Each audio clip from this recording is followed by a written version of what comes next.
Welcome back, everybody. Welcome back to the Canyon. It is more Socks Boss Stream of Consciousness series, building a Sheila. We are putting a gearbox in it. And this one is going to be all over the place. I apologize for the inevitable number of times that I repeat myself before we're done with this installment, because we're about to begin fabrication, and I'm going to take you along with me. I've got everything I need. 3/8 Delrin, 1/4 inch, 1/8 inch, 60/60. I think it's 60/61. I think it's 60/61. I looked for a smaller scrap, couldn't find it. That's pretty much what we're going to use. I just did a thing where I completely rebuilt and refreshed the shocks, and it was a whole thing. There are a whole lot of problems with 10 Pro Shocks. Those are covered in another video on the very same channel. I have, as I stand here right now, on order, a replacement spur gear for this. That is a 62-tooth Mod 06 gear, which means you have to use Mod 06 pinions, and I only have a small, select assortment of those. It looks like this. There is the collection of my Mod 06, and doing a little measurement and a little guessery, a 69-tooth, nice, 48-pitch pinion is the same size as that 62-tooth Mod 06, which is a great explanation of why you can't use 48-pitch and Mod 06 together, because they're basically 7 teeth difference for the same size. Meanwhile, in 48-pitch, what count do you need? What gear do you need? And that is going to become woof. That is going to become critical, because while I was getting to right here, the chassis is, look, we cleaned the whole thing. We did it. We cleaned it. I got this down to 70 millimeters across all the way down, which means when we build the bracket to hold the gearbox, it's going to work. That's why there's no shocks on here yet, because I knew they'd get in the way. I also have to install these. We're going to get to that, because the towers are going to have to come off. Everything's going to have to go on and off of this thing multiple times. So we're going to cut the pieces, and we're going to get all that put together. But that is the gearbox. And while leafing through the manual, I was trying to figure out, like, what is the internal ratio of the gearbox with its whacky. We have to see it again, in case you missed the last one. We have to see it again. The planetary assembly. I was like, how does that work?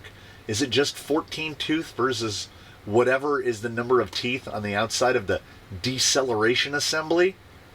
Because that looks like a 24 drive. That's a 24, and that's driven off of whatever that is, which is a 24. So that's just 1-to-1 on the out.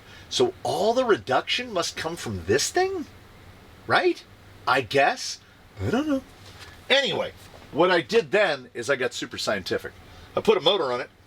I mounted the biggest Mod 06 pinion I could find, which is a 20-tooth. So that's 20/62, 3-to-1. And then I made a mark with silver Sharpie on the output shaft right there. I lined the set screw of the pinion up so they were both aiming in the same exact direction, and then I rotated the pinion and I counted until I got to there. And with a 20-tooth pinion fitted, it took 13 rotations to get there to there, which means that the internal ratio is around 4.1-to-1, give or take. Because we were 3.1-to-1 at the pinion, it was like 4.18, something like that. So we're calling it roughly 12-to-1 out of the gearbox. That's not incredibly low. And then we're feeding it into the T-case that we had grand plans to use, which is 2.3-to-1 internal, which is about the reduction of a gearbox. Now you should be able to see that we're already getting into problems. Because we are. Then that feeds to the axle, and I dug up a ring and pinion that are not installed, and I counted the teeth, and lo and behold, 830.